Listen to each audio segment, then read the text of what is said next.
Hello, freaks, geeks, degenerates, and basement dwellers, and one attic dweller.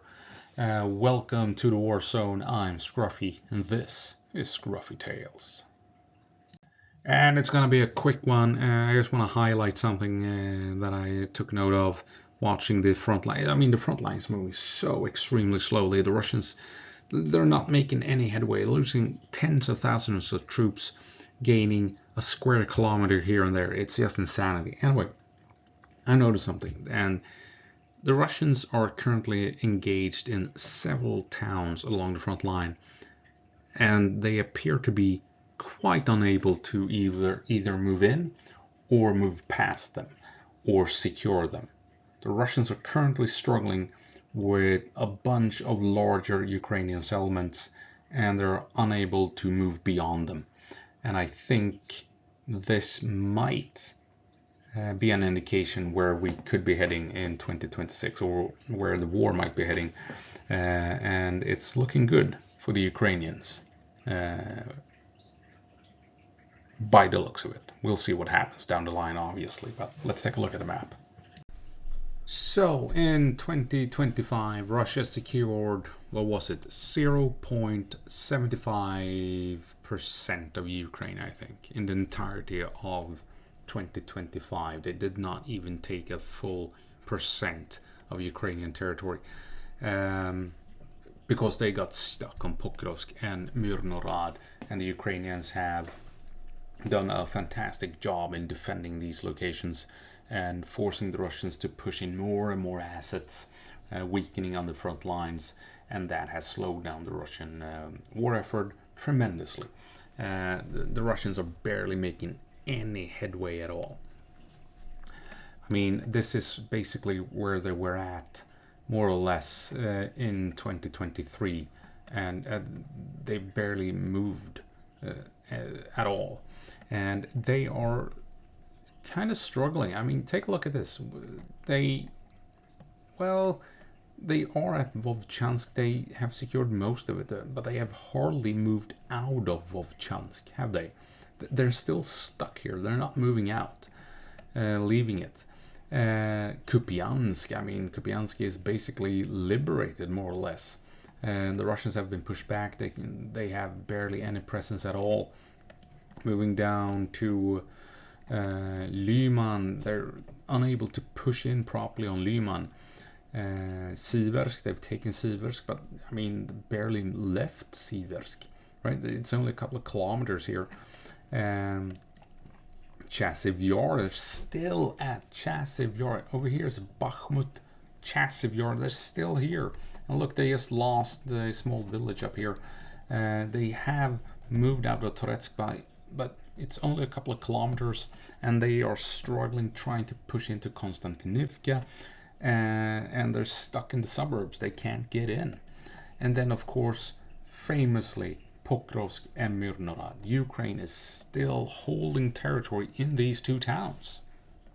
Russia is still not taking these two towns. They have been here for over a year. It's been well over a year, and they have not taken these two towns yet. The Ukrainians are just crushing the Russians in and around Pokrovsk and Myrnorad. And moving down further still to Huliapol, the Russians have not secured it. They have not secured it. They have not pushed out. They have not made it past Huliapol yet. And of course, over here, Stepnohirsk, they're trying to push in, trying to establish a presence, but they can't get through.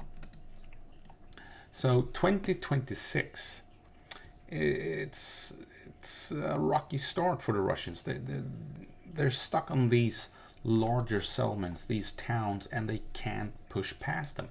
And if this is going to be any indication, 2026 is going to be a far worse year for the Russians than 2025, especially if they're going to try and push in to Konstantinivka, this huge urban area. I mean, take a look at this. If we go here, I mean, now you get a feel for it, right? Zooming out, it is massive. So compare small Pokrovsk, tiny Myrnorad to Konstantinivka, and then you have the fortress belt right behind it. this is gonna be a nightmare for the Russians, and they can't push past these towns, let alone larger settlements like Konstantinivka here. It's gonna be a mess for the Russians. They are stuck here. I mean, unless something drastic happens, I don't think they're gonna reach 0.5% of Ukrainian territory in 2026. I think they're gonna. I think they might. They're gonna be around there, taking 0.5% of Ukraine. It's what they managed in 2024. They took 0.6, I think. Now in 2025, 0.75, so a slight increase. But now they're stuck on all of these larger settlements, and they're trying to push into the fortress belt for whatever reason. This is insanity. Trying to push straight into the fortress belt. They're not. I'm gonna stick my chin out because that always pisses off the Vatniks, doesn't it? In 2026, I don't think Russia will gain 0.5% of Ukrainian territory. I think their advance will slow down even further, getting stuck on these large settlements and can't push past Huliapol. There's a river here as well. Let's take a look. Here you can see the river.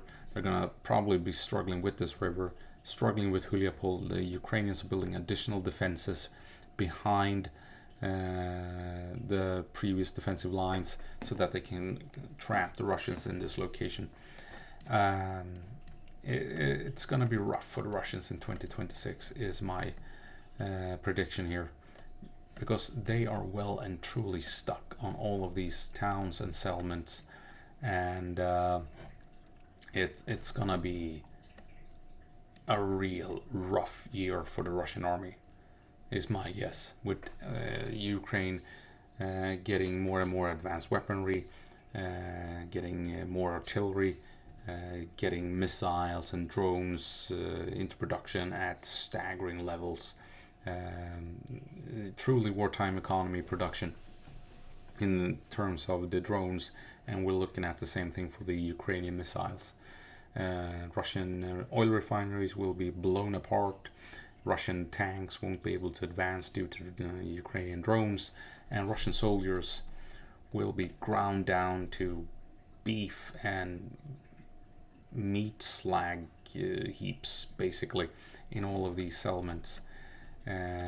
So yeah, 2026, it's gonna be a nightmare for the Russian army, and they seem to be quite unable to make it past these larger Ukrainian towns, by the looks of it.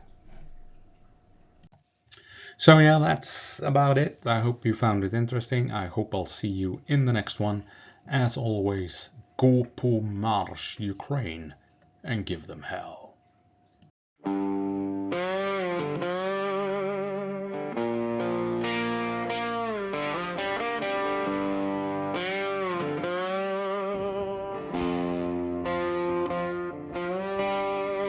Roaring waves crash black against the stone. This town stands alone. No surrender, no cracking, no bone. Steel in hand, grit in soul. The earth may quake, but we won't fold. The town still holds. The town still holds. A lonely cliff against the sea's cold. The town still holds. The town still holds. A shield for the weak, a sword for the bold. Nights and shadows with steel that burns, or blood spills where the tide turns. Silent streets hum with what they've earned. Torches burn like a widow's tears. The shadows creep, the night draws near with every step arms wide, but we've got fire, we've got pride. Onslaught.